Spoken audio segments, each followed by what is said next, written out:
Welcome, Waddlers. I'm Alicia. And I'm Christian, and this is the Waddling Truth podcast. All right.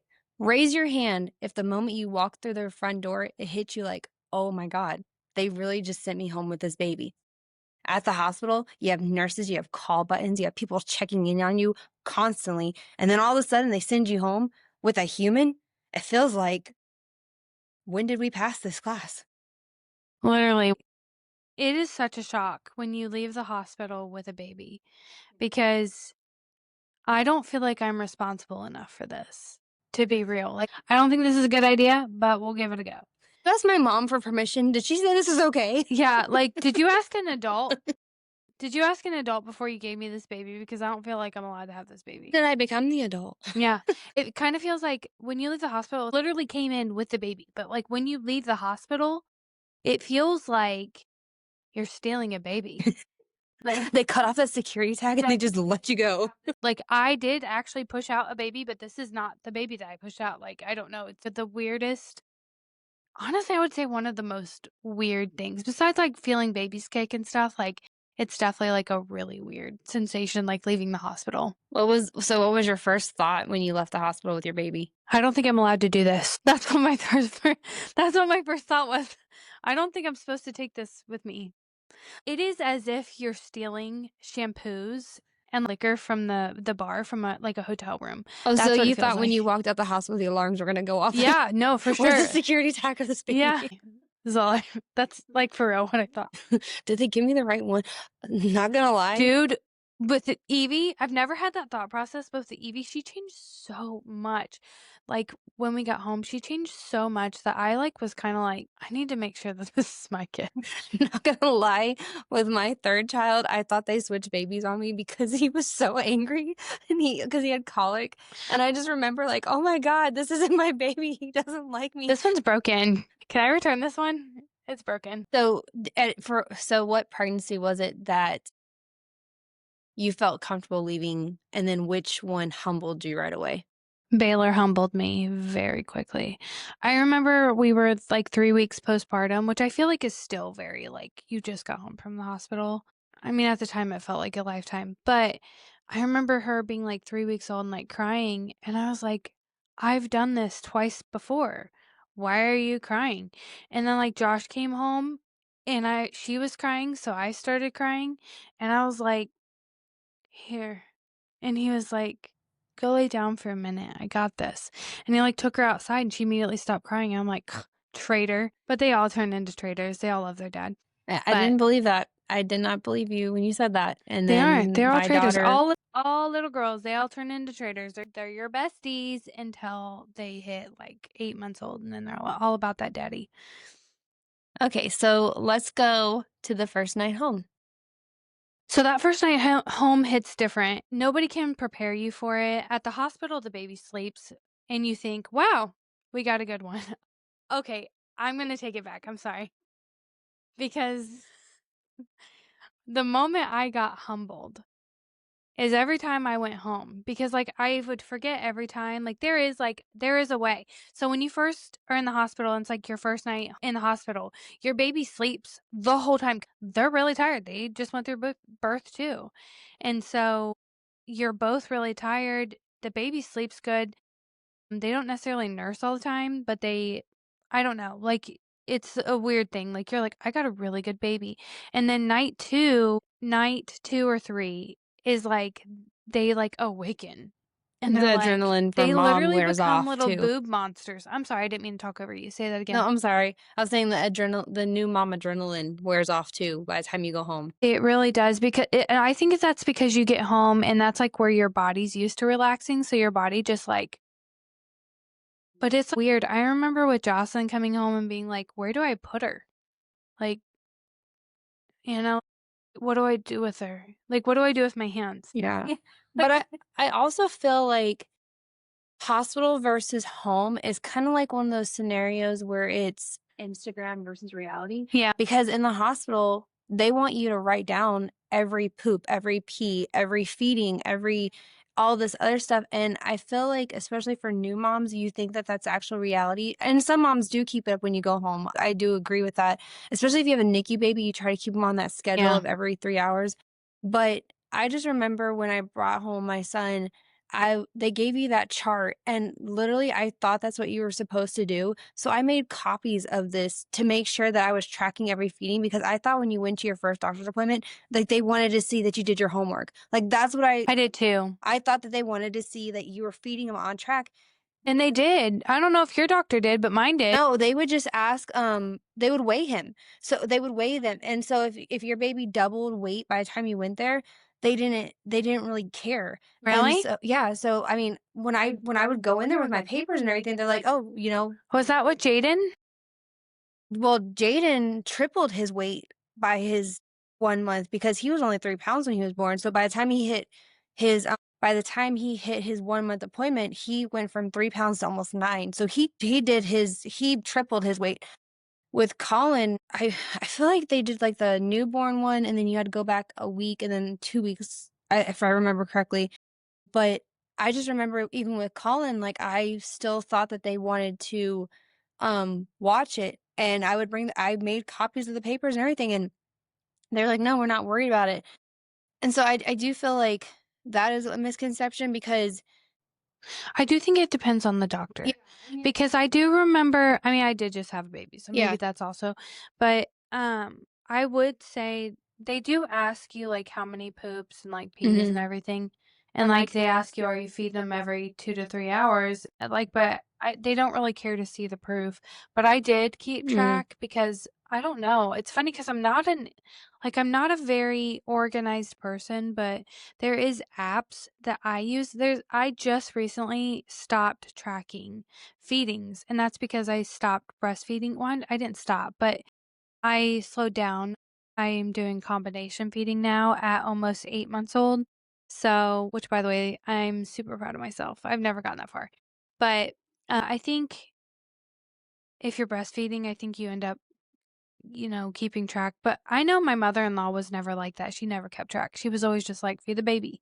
And like, that sounds so simple to me, but I could never just feed the baby. Like, I needed to know. So, do you feel like you tried to keep up with that every 3-hour schedule? So, No, when I I just fed them. I just wanted to make sure that they were eating long enough because my babies were really fast eaters. So, but I thought that when the hospital, because Jaden was in the NICU, so he was on a 3-hour, yeah, feeding schedule, right. and but in the hospital, um, I don't remember if when you're not I can't remember if you're not when you're not in the NICU, if you have to be on a 3-hour feeding schedule. Because Liam was on a feeding schedule as well because he was in the NICU. But Rosie was on it too because they thought that she could have been they thought she was a diabetic baby. They checked her blood sugar every hour to make sure.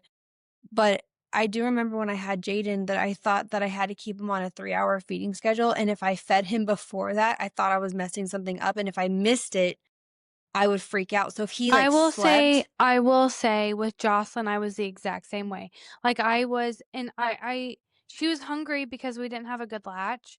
And so I was like feeding her every 2 to 3 hours, like on the dot rather than like a lot of the time. I don't think women know this, but like, especially if you're breastfeeding, you really do feed them on demand. So if your baby's fussy, you just put them on the boob. I got that, but like, I don't know. I don't know what my deal was because I wasn't doing it right. And I was counting the hours. Mostly, I think it's because it was so painful. And like, I had it in my head. I'm like, we're literally doing it right. I saw like 5 or 6 lactation consultants in the hospital, and they all said everything looked perfect. And we didn't change a single thing. Looking back, I almost wonder if maybe she had like a lip or a tongue tie because it was so painful. I mean, my toes were curled from pain. I did it for 5 months because I wanted to breastfeed my baby, but God, it was so bad and she wasn't gaining right. And it was just a whole thing. Mhm. But I was the same way. I was like every 3 hours, 4 hours, or 2 to 3 hours. I think that's also what makes, the newborn stages stressful because, um I could not get myself to breastfeed any of my kids. Now they had breast milk, but I could not get myself to be okay with breastfeeding them as much as I tried and I wanted to experience that. But if I could not visually see how much they were eating by measuring it out, it stressed me out because nobody told me as a young mother that a baby could poop one day and then not poop again for 3 or 4 days. Yeah. Nobody also told me that, hey, if they're peeing, that's okay. I also think it's funny how obsessed you become with your baby's poop. Yes, You're like, what yes. does I remember Googling, what does it mean if your baby's poop looks like this? And I had like a picture. That is ridiculous. And nobody tells you the difference between a breastfed baby's poop Yeah. versus a formula.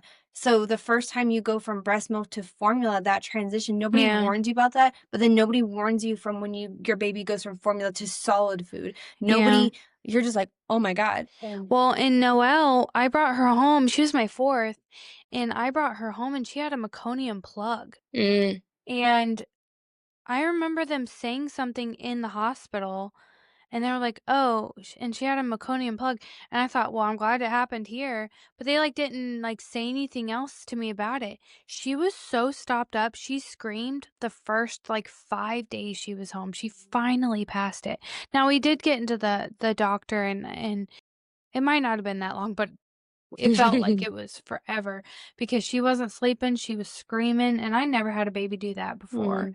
So, that was Did they pretty think she was stressful. colic at all, or she was just No, not stopped at up? all. She No, just because stopped after up. that, she was an angel baby. Angel baby. She was so precious. She was such a snuggie girl. First night home, did you actually get any sleep, or were you up checking to see if they were breathing all night long? So, my first ever night home, that was what I was scared of. I was scared of going home and going to sleep. That's number 1 that I was scared of as a first-time mom, and number 2 was bathing the baby. I don't know. And so, I remember telling Josh, like, we had gotten home from the hospital, and I'm, like, looking at him. I'm like, "I'm pretty tired." He's like, "We should go to bed." And I'm like, "Well, what do we do with the what do we do with the baby?" He's like, "We took a class." "What do you mean?" And I was like, "Like, what do we do? Like, do we just lay her down?" And he's like, "Yeah, let's just, start there." And I was like, "Yeah, feels like a good place to start." And so we laid her down, and, yeah, she slept for, like, 6 hours. I woke up panic in a panic because I was like, "I don't think she's allowed to do that. I don't think she's allowed to do that." I mean, she just slept 5 hours, and I feel really good. I slept 5 hours too. Like, I remember thinking, like, "That's not okay," because she was jaundiced, so we Mhm. stayed in the hospital for, like, 3 days. Mm. And, so with her, I woke up every 3 hours or 2 hours, I can't remember, 2.5 hours, I think I woke up, and I would go down to the NICU where they had her under the lights, and I would nurse her, and just because I was trying to get the jaundice gone. And so when she came home and she slept for 5 hours, I was like, "I don't think we're allowed to do that." But she was fine. Yeah. Everything's fine, it was great. I literally went to the doctor that same day, I think it was, because she was my first. They, like, see you right away with your first, or maybe I don't know, maybe that was just me. But they did. They saw us right away, and she was perfect. She was perfectly fine. The jaundice was gone. They were like, "You really don't need to worry about that. She's gaining, so you don't need to, like, wake her up." I was like, "Okay, Yeah, I done." remember my first was quite different.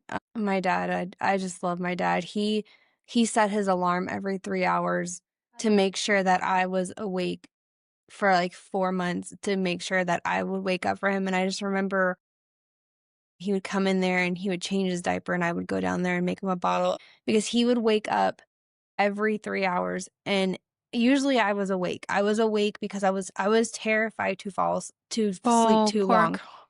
And I just remember he would wake up every 3 hours and he'd come to my room. He's like, "Are you awake yet?" And I'm like, "Yeah." And he goes, "Okay, go ahead and make his bottle. I'll change him." And I just remember this one night, I don't know what it was, but my dad slept through his alarm. I fell asleep. Nobody woke up, and it was an hour after we were supposed to get up, and he's like, "Oh my God, did you wake up?" And I was like, "Oh my God," but I was just sitting there sleeping. And I was flicking his feet like He was like, "Don't wake me up, for real." my dad was like, "It's okay. I didn't mean to scare you." I was like, "But why didn't I wake up?" And he's like, it was horrible. It was just like, it's one of those funny stories that I just like, my dad was the one that had to wake me up. But I just remember with the other ones, my husband, this man can sleep through anything. Yeah. And so he never really heard our babies crying.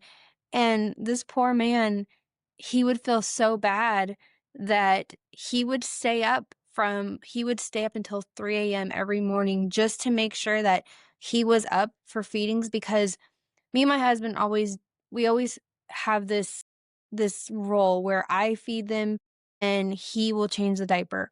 And so that's just how we always did it. And when there was nights that he didn't wake up, just me being me, I'm not gonna wake you up to do something that I can already do. So it was just like, I'm not gonna bother you with That's it. exactly how I was And too. then I wake up in the morning and he'd be like, "Did the baby not wake up?" And I was like, "Oh, no, they woke up like 3 times." And he would get so upset with himself because he was like, "Oh, I'm so sorry I didn't hear it." And it was just like, "It's okay."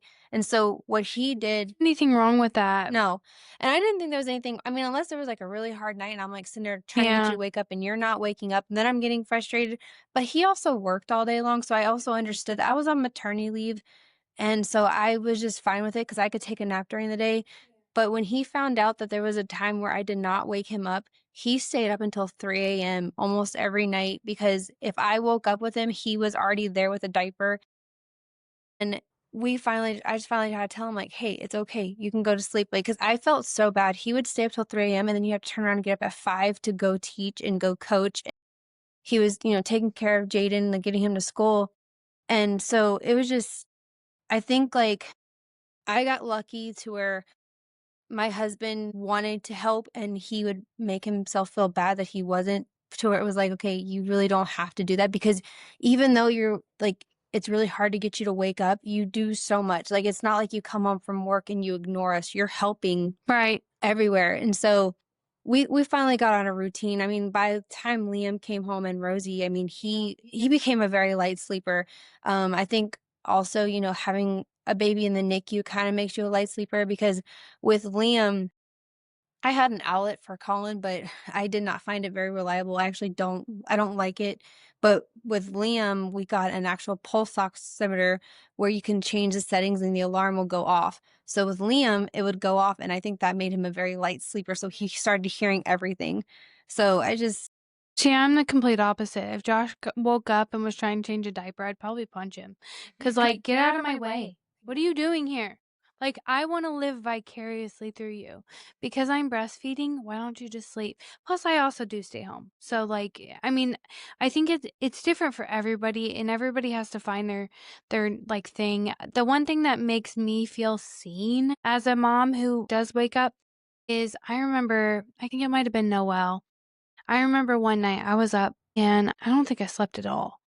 And I remember Josh is the heaviest sleeper. He doesn't wake up at all. And he like wakes up and he goes, "Babe." And I'm like, "What?" And he's like, cause it shocked me, right? Cause he just woke up. And he goes, "You okay?" I'm like, "Yeah." He's like, "Is there anything that I can do to help you?" And I said, "Absolutely not." I said, "You go back to sleep." I said, "You're getting up with the babies, the other babies." And which of course he did. He always did. you're not invited to this party. No. Well, and I don't know, I kinda do feel like it is a secret little party The in the little middle of club. the night with just like, I get that special time, just me and my little babies. But I do feel like we got lucky in that department because there are some moms that don't get that help and their burnout is very high. I feel like if we didn't have a spouse that helped us during the day or was as committed as it, maybe we would have felt different about it. Oh, Maybe for we sure. would have I couldn't have as many kids as I have if I didn't have Josh. I couldn't do it. I would lose my ever-loving mind. I love my children. I think they are the best part of me, and they're the best part of this life, but I could not. I would lose my mind without him because by the time he comes home, I am at a 10. But just the sight of him walking through the door brings me down to like a 5. And then his patience. I don't know if you know my husband, but he is not a patient man. But when it comes to our children, he is the most patient man. It's so beautiful to see. It's really admirable, really. I say it And all the it time, my husband makes me look horrible. The no, patient no, well, he no, I'm just doesn't. saying like my husband now one, he was a teacher for about 10 years. He worked with SPED children. And I always will say, SPED teachers, it takes a special kind of person because you have to have that kind of patience. Being a teacher in general, you have to be a special kind of person. You have to have a special heart for it. I, however, learned during COVID, I was not meant to be a teacher. The patience that he has and the understanding and the love that he has watching him with our children, he literally makes me look like a piece of shit because like his Yeah, I feel patience the is same just way. like so. I think we look at it the wrong way because I do the same thing. No, I love my but I love it. Like, it's not that I'm crapping on me. It's just like you make me a better you you. make it. Sometimes I look at him like I don't deserve you because you're such a good person. I'm very proud of the partner that I've picked and the father that my kids have, You should be. and he makes me very proud of him. Before we move on to the next segment, I wanted to ask, was there a sound that your newborn made that made you straight up like, "Oh my god, is this normal?" Yeah, they all did.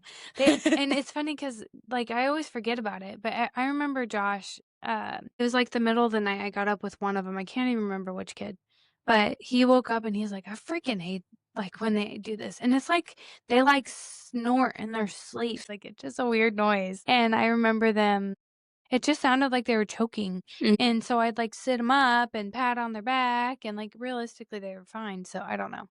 Yeah, I hated it when they would spit up because I was always terrified that they Yeah. were gonna choke, but they never did. I hate it. I don't know if you ever experienced this, but, uh, I hated when I don't know how to describe it. You know whenever, like, wind blew in your baby's face or Yeah, and they they'd just go yeah. it freaked me out Did when you they swaddle your babies? mm. Huh, and they still did the startle reflex? Oh, yeah. I mean, that's the Babinski reflex. I mean, that's something that you want them to do. What I'm saying is, like, when wind went into their face. Oh, So, like, they would just do this, like it was just a weird thing that was they it at did. nighttime? Sometimes it would just be like, you'd be walking outside and they just Oh, you yeah, know what I that mean? freaked me Like, out too, cause but like, they, like, jolt yeah. backwards, yeah. But the Babinski reflex, those are my favorite things. They're I will play with those toes all the time. I will put my finger and let them like the Babinski Yeah, reflex is my favorite thing it's about so babies. Like cute. you will see me stroke their little toes and then I will put my hand. They're like little monkeys, man. Yeah, I It's do my love it. favorite It's thing. so My cute. husband's like, why do you do that? And it just like It's cute, I love their I little love it. I toes, mean, I newborn still do toes. it to them now. I will still sit there and little stroke their little feet, and I'll watch their toes flare out and My flow back favorite in. thing in the first week when you first bring your baby home is you just had that foot in your rib, like you just had it. And I don't know if any of you guys are like me, but I would take my fingers and I'd like measure their Hmm. little feet and I'd be like, "Oh, you gonna have some big feet, girl."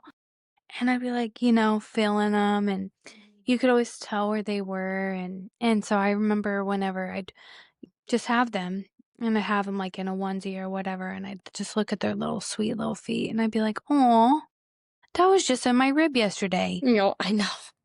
In my rib. Yeah, crazy. It is it's a crazy feeling. It is a crazy feeling. It's the coolest thing. Coolest thing. So Human let's body is such a absolute marvel. It's such a cool thing.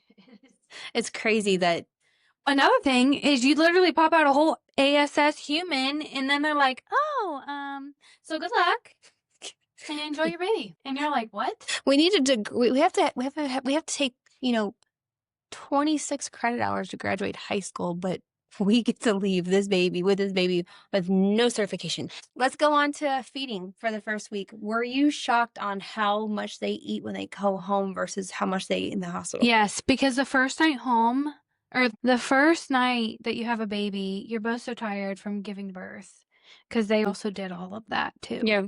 And so you're both exhausted. And so it is pretty shocking that, like, when you go home or the second night, that they are just starving to death. And that is by design. That is to help your milk to come in. So if you are breastfeeding, it is very important at this exact moment you do not supplement unless you absolutely have to. And most of the time, you do not need to supplement with formula. You just need to put the baby on the boob. I think that's where a lot of us get messed up. I know I've been a victim of this because you're so scared that your baby is hungry. They're not hungry. This is God's design. You can't make the milk if your body doesn't know that you need the milk, right? So the baby is cluster feeding to get the milk up. So put the baby on the breast. I know it feels like they're not getting enough, but I promise you they are. I agree. But yeah, it's like all the time. Yeah, it is all the time. Like, and it feels like you're just like, how can my body, and because you're also having to eat a lot to keep up the supply. Oh, So, like, yeah, the breastfeeding cravings, I feel like they're worse than pregnancy cravings because you still have those cravings, 100%. but it's like you're always hungry and you're like, oh my God, how is this even possible? And then, like, on top of that, you're having to drink more water. Yeah. You're having to stay away from caffeine at this point because Yeah. the caffeine dries up your supply. Yep. You're still having, so it just, and then also stress affects your milk. So nobody tells you that. And stress can come from not being able to pump the way that you want to, not being able to get your baby to latch. Stress can also come from you being exhausted. So it's just like all these things that can induce stress that you're not even realizing that you're doing, and you're like, oh my, To be clear, it's not your fault to feel stress. It is what it is. Same thing with being pregnant. Like, it's not your fault if you feel stressed, but do mm, your best to calm yourself down rather than letting yourself get worked up. But it's the same thing with having a baby. But God, like the hormone shift that you go through when you have a baby, oh my God, like we deserve like the biggest whatever we want. If you want a cheesecake, get a cheesecake. yeah. If you want a cookie, you get a cookie. And the hormones they're no better. You'll still cry at the drop of a hat. You'll still get overwhelmed. After you have a baby, it's huge. It's massive. Every time that I would get about 3 hormone dumps after I have my babies, and every single time it starts with me waking up dripping sweat. And I am soaking wet from the top of my head to the very bottom of my toes, and I am dripping wet. And that lasts for a good 6 weeks for me. It's ridiculous. What about the baby blues though? Like when you're crying one minute and you're frustrated the next, and then you're so in love. And I had the baby blues, but it was very different for me. And I had Jocelyn is when I had it. And I don't know if it's birth related because I took a class on giving birth unmedicated. I was as mentally prepared as one could be. And I just don't think there's anything that can really prepare you for birth. There's just nothing because you've never experienced a pain like that. And so when I gave birth to Jocelyn, I think I was in such shock. One, because I did it unmedicated. Two, because there was actually a baby in there. It wasn't like an alien. And then number three, like, that's just a lot. Like, it was crazy. And I think the craziest part is like your partner. I don't know if this happened to you, but like I know Josh like seemed like he was the most in love with me he's ever been in his whole life. And it was the cutest thing in the whole world, but like I felt so numb from the baby blues. I felt so numb and I felt so guilty about it because like I love him. You know what I mean? And I love her, but I'm just like a potato. Like I don't know how else to explain it other than like I just wasn't me. Like I was very like in a shell of myself. and And that's very normal yeah, it because, was. and it is very normal. It's because when you have a baby, your hormones change so much. The reason why your milk supply comes in is because a hormone was Yeah. released. The reason why, so everything that's happening in those first 6 weeks, that's why when you go to your appointment at your first 6 weeks checkup, they're going to ask you, like, hey, are you feeling this way? Are you feeling this way? It's not to shame you, and it's not to say, like, you're being a piss poor mom and we're going to take your baby. No, it's because it is common for you to feel these baby blues. For you, they'll ask you, like, are you feeling yourself? If you're not, tell them so they can give you something to help, because it is very common.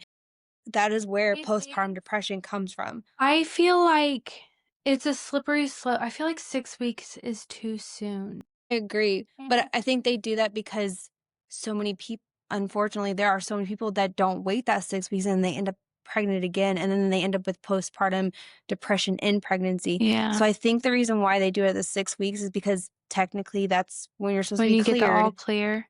and a lot of people do get pregnant within that, but I think it's because they're trying to, I think it's just like a standard kind of thing, to be honest. I think a lot of people do it because they want to feel connected to their partner. And I think like that's just a normal response is Mhm. to jump And back can't into fault bed, anybody. but they don't realize the consequences of their actions. Actually, it is dangerous It is because dangerous, yeah. you can get sick, you can get an infection by being intimate before 6 weeks because it is an open wound. It Yeah. has not healed yet. But I'm not gonna say it doesn't happen because I've seen it happen, Mhm. but to go back on the baby blues, I do think it's also situational. Yeah. With my second, I feel like I was the happiest I ever was because I was like, "Oh my god, this was a great birth. I could do this 100 times over." Like, I felt great. I felt very empowered because I gave birth and my child was fine. Well, my third son, he was in the NICU. And when you have a baby in the NICU, it's a very emotional roller coaster. One day he's progressing, he could come home, and the next day you go in and everything's backwards, and he just regressed two steps backwards and he's back on a CPAP machine. And when we took him home, one thing I did not know is that babies that are in the NICU, they have colic. And I never had a baby with That colic. every baby? Almost, it is very common. My pediatrician actually told me that babies that are in the NICU are more prone to colic, and NICU babies typically don't take to breast milk because it doesn't keep them full. I don't know how actually credible that is, but it made sense in my case because my son, he was very angry. For like 6 weeks, all he did was scream, and I breastfed him as much as I could. And one day my mom was like, he's acting like he's hungry. Why don't we give him formula? And I was so torn up about it because I wanted to breastfeed him because I pumped when he was in the NICU every day. I made sure that this baby had so much stock. And let me tell you, when I gave him formula, he stopped crying and he was happy. I thought something was wrong with him. I was like, "Oh my god, he's not crying." That's how it was with Noel. Yeah, and when I told his pediatrician, he was like, "Yeah, NICU babies don't do well on breast milk." And I was like, "I wish you would have told me that because then I would have maybe tried to make that transition sooner." But one thing I do want to say, colic is very common, but it's very draining. You can get very, very frustrated. I urge you, if you have a support system and you feel like you're losing your mind, it is okay to put that baby down in a safe place and take a minute to yourself. Whether it is going to use the bathroom, sitting on your phone for a minute, it is okay for you to say, "Hey, watch this baby for a few minutes. I need to go breathe." And if Yeah, it is. nobody's around, It's the most important thing. That is one of the most important things yes, that anybody ever told me was your baby will not be hurt by crying. So if it's you're good for their feeling over, lungs. because it is better than shaking the baby. And I know everybody out there is probably like, oh, I would never.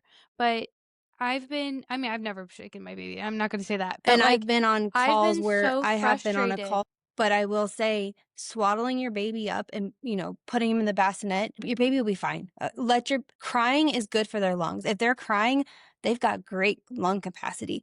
But this is where we have to take care of ourselves. So that also If you goes need a with, moment, yes, and that goes you with, can put your baby in a crib, shut the door, go yes. somewhere where you can't hear them, take a breather. Hmm. It's not going to hurt them for Yeah, them to cry for there's 5 nothing minutes. wrong with that. So if you are in this state right now to where you're in those newborn trenches and you might be dealing with a baby with colic, or your baby just came home from the NICU and now your baby, after a week or two being in the NICU, now you're taking the baby home and you're still trying to learn. If you're feeling like you're in those trenches of like, "Oh my God, what am I doing wrong?" You're not doing anything wrong. It's that you and your baby are still getting to know each other. You're still trying to get on your baby's routine. Now you just took them home and they're going on to your routine. Yeah. They're used to being up all night, kicking you, and now you're wanting them to go to sleep. And they're like, "No, I'm up." So it is a learning curve, but if you have to step away, I just want you to know it is okay. Just do it. It's okay. I wouldn't leave them there for a long period of time, especially like little, but it's not going to hurt them. Yeah, I completely agree. I I just think wanted to point if that out with feeding feels stressful, you did not fail. Feeding is a learned thing for the both of you. So just take it as it comes and try not to stress too hard about feeding. If breastfeeding isn't going as well as you thought and you feel guilt around giving formula, I have been there. I've been there 5 times. Just go ahead and get the formula. Like, just do it. If you need it, if that's what you need to do, that's okay. That's why it's there. Feed your baby and focus on your mental health. If that's what you need, then do it. I so think after you come home from the hospital, it's kind of crazy how everybody seems to want to come and visit you immediately. And do you take your baby out? I do. I didn't my first. I didn't take her out for months, really. Well, So 'cause advice we're from we're visitors different. and We're different in boundaries. this. Huh? This is one thing that me and you are different on. Because you do not vaccinate your babies, correct? I don't. Do they get the first vaccine in the hospital at all? Like, No. you don't give them the K vaccine or Oh, I do. I okay? always did the K Do you vaccine. do the hepatitis? I don't do the You don't do the hepatitis. hepatitis. That's where I think that is where we are different. So I do make sure my kids get the K. I do make sure they get the hepatitis, but I do not let my kids go around anybody unless you've been around me my whole pregnancy. You are not around my kids until they get their first set of vaccines, Oh, really? and that it does include the RSV shot. I'm very I think that just comes with The medical field? probably Yeah. I think I think if There's nothing wrong I with just feel that. like that I feel like I don't wanna come off too catty about that. You're not. Everybody has their You're not coming off okay, weird. I just there's when you grow up in the medical field and you are when you when you're in the medical field and you're giving vaccines or you're giving medications, I think it's your job to learn about it and what they do. And I think that's why I'm more comfortable with it, because I have spent a big part of my life learning about these drugs and these vaccines, and I do know the benefits of it. Yeah. Do I think that vaccines cause autism? I'm not going to speak on that one way or another. My oldest is autistic. Do I think vaccines cause it? No, I do not. But guess what? Even if it did, I would do it again. That's just my personal preference. I'm not going to feel bad for going one way or another, and I'm not going to shame somebody from doing their own beliefs. I just know that I'm more comfortable with it. I will say that with my daughter, because which I didn't even put two and two together, because you know how the OB appointments are so backed up right now? Well, with the OB appointments being backed up, pediatricians are backed up. My daughter is the only daughter or the only child I've had where her vaccines are delayed. Hmm. And so that has made me feel uncomfortable because I've never had a child so backed up, but she's got a really pretty good immune system. I will say that she doesn't really get sick. So I was actually kind of surprised by that because I Oh, thought knock on that wood. she would. So, but yeah, knock on wood. I'm sorry. I did not mean to cut you off or anything. No, you're okay. You're fine. But I just know that we differ on that. So I was just wondering, when do you feel comfortable taking your kids around people, or do you have certain rules? Do you take them out in public? Do you want them around people? Like, what is your stance on that for your babies? I feel like after they get to preschool, it's like a no holds bar. So like, I'm not gonna be weird just because like, if you're gonna come around my baby, like you probably been around, like my kids have been around worse. You know what Mhm. I'm saying? Because they're at school and stuff. So like, what am I gonna do? Yeah. But as far as like my first two, when they were babies, I think probably for the first 3 to 4 months, we just stayed home. I mean, you kind of stay home anyways. Like it's just a natural progression when you have a baby. You don't really go out much. You don't really feel like going out much, and so you don't really leave the house. We just didn't do much of that. And if anybody wanted to come see my baby, I would just, are you sick? Have you been around anybody who's been sick? Have you felt coughing? Like, if you did, then you just didn't come around? Mhm. Or you just don't hold my baby. Yeah, and on a lot of the time, people didn't hold my baby. Yeah. Like, if they came around, they didn't. I would say Jocelyn probably got held the most, but realistically, my first visitors with her, it seemed like everybody came to the hospital. It was kind of Mhm. odd. I don't know. This is I because they didn't don't love do it that. anymore. They don't let you have visitors anymore. I mean, I was the same way. When they saw my kids. I would say the only rule that I have with any of my newborns is um I just don't want you kissing them. Oh, I yeah. don't want you I don't want you around their face just because Cold sores?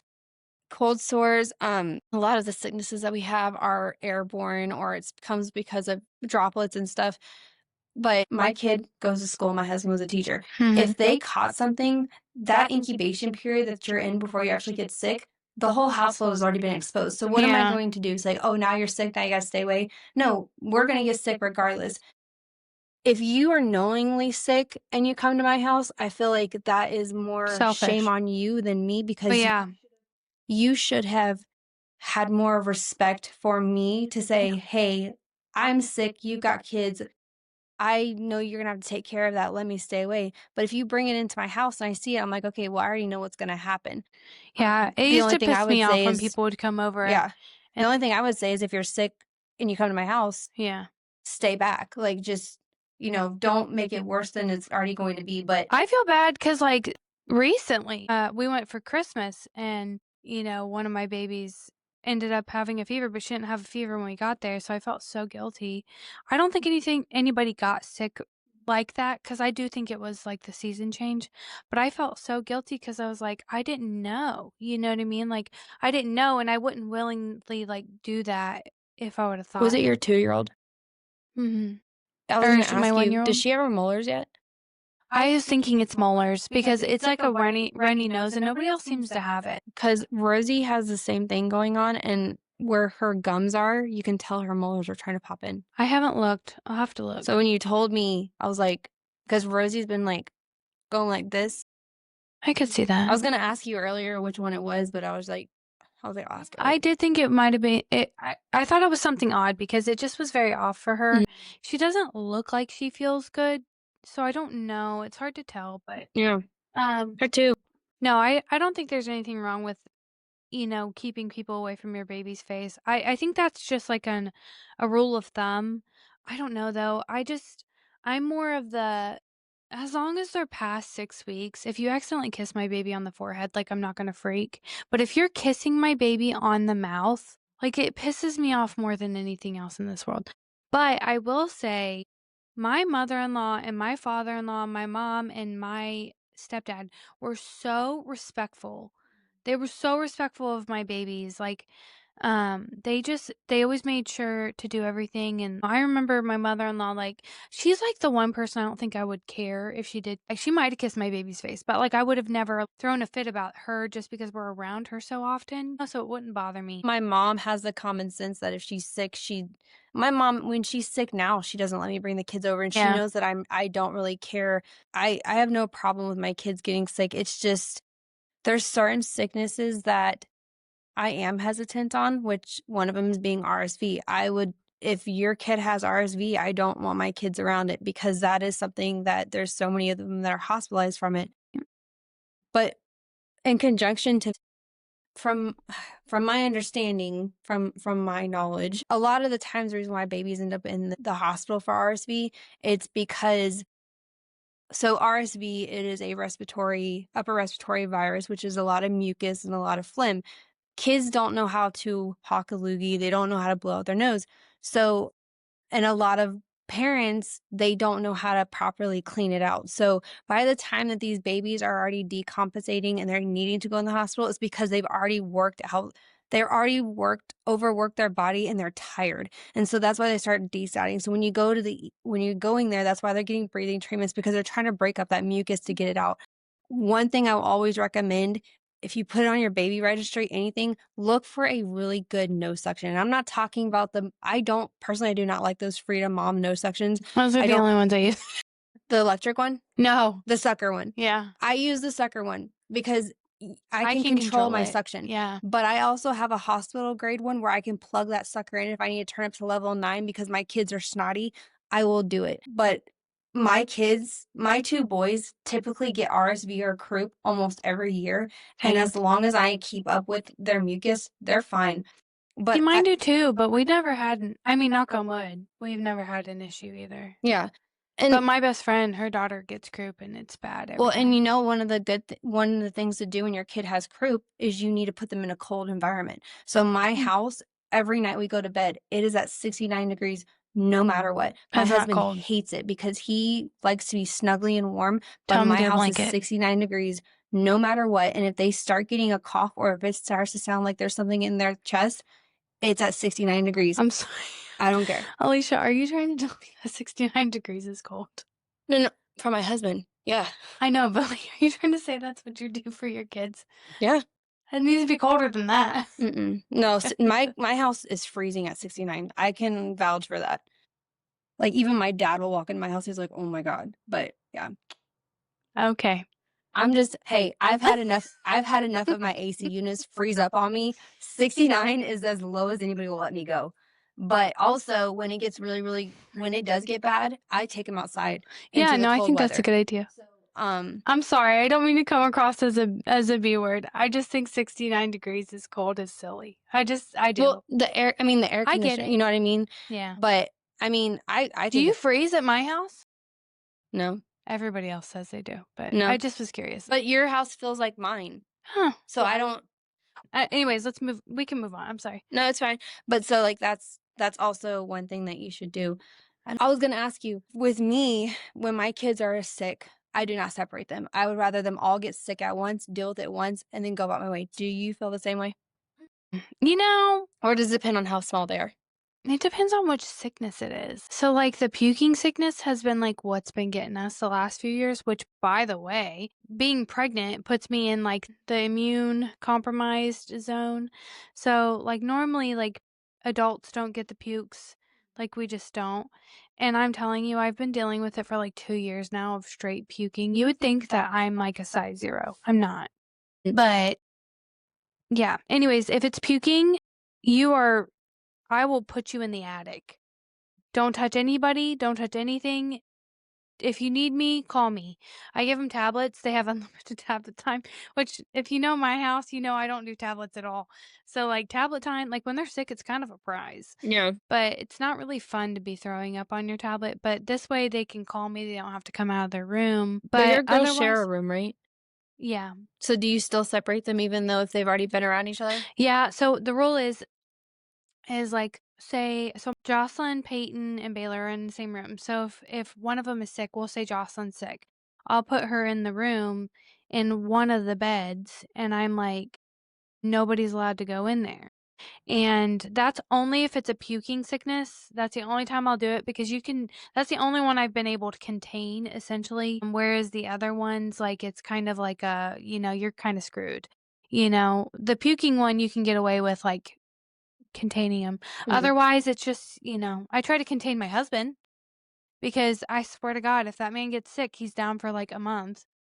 Seriously, I'm not saying it as like man cold. He, like, for real gets it really bad. Well, if you're still here after our little roller coaster tangent of sickness, if this episode hit home, share it with somebody who's in the thick of the newborn trenches And if you've been there, drop your answers to those prompts. because somebody's listening right now and they need to hear it. Thanks for hanging out with us. If you enjoyed this episode and you're still here, like, follow, subscribe, become our besties. Yes. We will see you next time on the Waddling Truth. Bye. Bye.